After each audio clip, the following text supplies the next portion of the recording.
Assalamualaikum Football United, ringan amatiran ala gua. Kali ini mau bikin preview ringan amatiran singkat saja ya. Manchester United menghadapi Burnley. Ya kita tahu kemarin menghadapi Newcastle pertandingannya cukup mengecewakan. Setelah 16 hari kita menantikan Manchester United, ternyata penampilannya tidak sesuai dengan yang diharapkan ya. Tampil di bawah standar menurut gua. Formasi 4-2-2-2 tidak berjalan. Oleh karena itulah di tengah jalan Ralf Rangnick merubahnya lagi ya, dengan memakai 3 back, 1 gelandang bertahan dan banyak sekali pemain menyerang.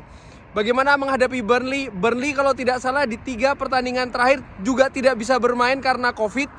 Tadinya gue berpikir ini akan jadi suatu hal yang bagus bagi Burnley, di mana mereka bisa beristirahat atau melakukan latihan, tapi ternyata tidak kan. Lapangan latihannya pun juga tutup. Artinya apa? Pemain juga tidak bisa melakukan persiapan dalam menghadapi pertandingan menghadapi Manchester United. Artinya apa? Nah, ini juga susah ditebak nih bagaimana nanti Burnley akan bermain. Cuman kalau kita ketahui atau gua ketahui paling tidak ringan amatiran, Burnley ini tim yang tipikal mengandalkan fisik, mengandalkan bola-bola jauh, tipe Inggris banget lah, kurang lebih bisa dikatakan demikian. Nah menurut gue ini juga unik bagaimana nanti Manchester United akan menghadapi Burnley. Burnley sebenarnya lokasinya juga di Greater Manchester, jadi bisa dibilang ini derby Greater Manchester. Burnley menghadapi Manchester United. Pertemuan terakhir di Old Trafford ya, ini Old Trafford. Manchester United menang pada saat itu kalau tidak salah 3-1 di zamannya Ole Gunnar Solskjaer. Tapi sebelumnya luar biasa, Burnley ini cukup sulit untuk dikalahkan Manchester United walaupun bermain di kandang sendiri di Old Trafford.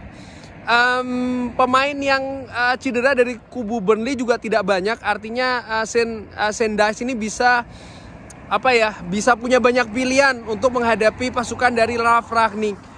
Ralf Rangnick sendiri pun juga memiliki pilihan yang cukup banyak, pemain-pemainnya mana-mana saja yang akan diturunkan menghadapi Burnley. Tapi menurut gua bukan pemain saja, tapi bagaimana kesiapan sistem yang terlihat banget tidak jalan ketika Manchester United menghadapi Newcastle. Dan akibatnya apa? Akibatnya karena cuman seri katakanlah di St. James Park, sekarang kita semakin tercecer. Pertandingan besok menghadapi Burnley, gua pikir kita tidak punya alasan lagi untuk dropping points. Karena apa? Semakin kita dropping points, maka jarak terhadap zona Eropa, utamanya zona Liga Champions, akan semakin jauh lagi. Dan sebenarnya di atas kertas, Burnley ini kan tim yang again di atas kertas ya, kita harus bisa menang sih.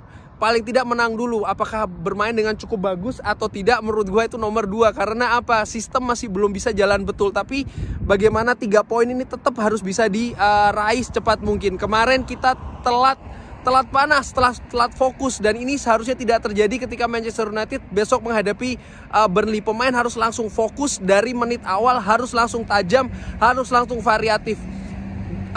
Alasan dari beberapa pemain ya kalau gue baca, kenapa kok kemarin belum bisa tampil optimal, karena salah satunya itu tadi ada masa jeda 16 hari tidak bisa bermain. Dimana ketika 16 hari itu pemain pun juga tidak bisa latihan karena Carrington ditutup kan. Itu kalau tidak salah alasan dari Harry Maguire. Nah mudah-mudahan besok menghadapi Burnley hal tersebut tidak terjadi. Pemain sudah bisa lebih siap dibandingkan ketika menghadapi Newcastle. Perkiraan formasi gue pikir Ralf Rangnick lagi-lagi akan menurunkan 4-2-2-2. David De Gea, Harry Maguire, Rafael Varane di lini belakang, sisi kanan Diogo Dalot, sebelah kiri gue pikir Alex Telles, atau mungkin bisa kali ini akan diberikan kepada seorang Luke Shaw. Di tengah Scott McTominay akan berduet dengan Fred, gue pikir masih akan tetap sama. Di depannya, nah ini yang menarik ya, Bruno Fernandes besok tidak bisa dimainkan karena akumulasi kartu kuning. Gue pikir Donny van de Beek akan diberikan waktu bermain dari awal, diduetkan dengan Jadon Sancho. Mason Greenwood kemarin tidak begitu banyak berperan, begitupun juga sebenarnya Marcus Rashford. Tapi gue pikir besok Marcus Rashford tetap akan diduetkan dengan Cristiano Ronaldo di depan. Mudah-mudahan besok kita bisa bermain lebih tajam lagi dari menit awal dan bisa mencetak gol dengan cepat, karena menurut gua itu kuncinya.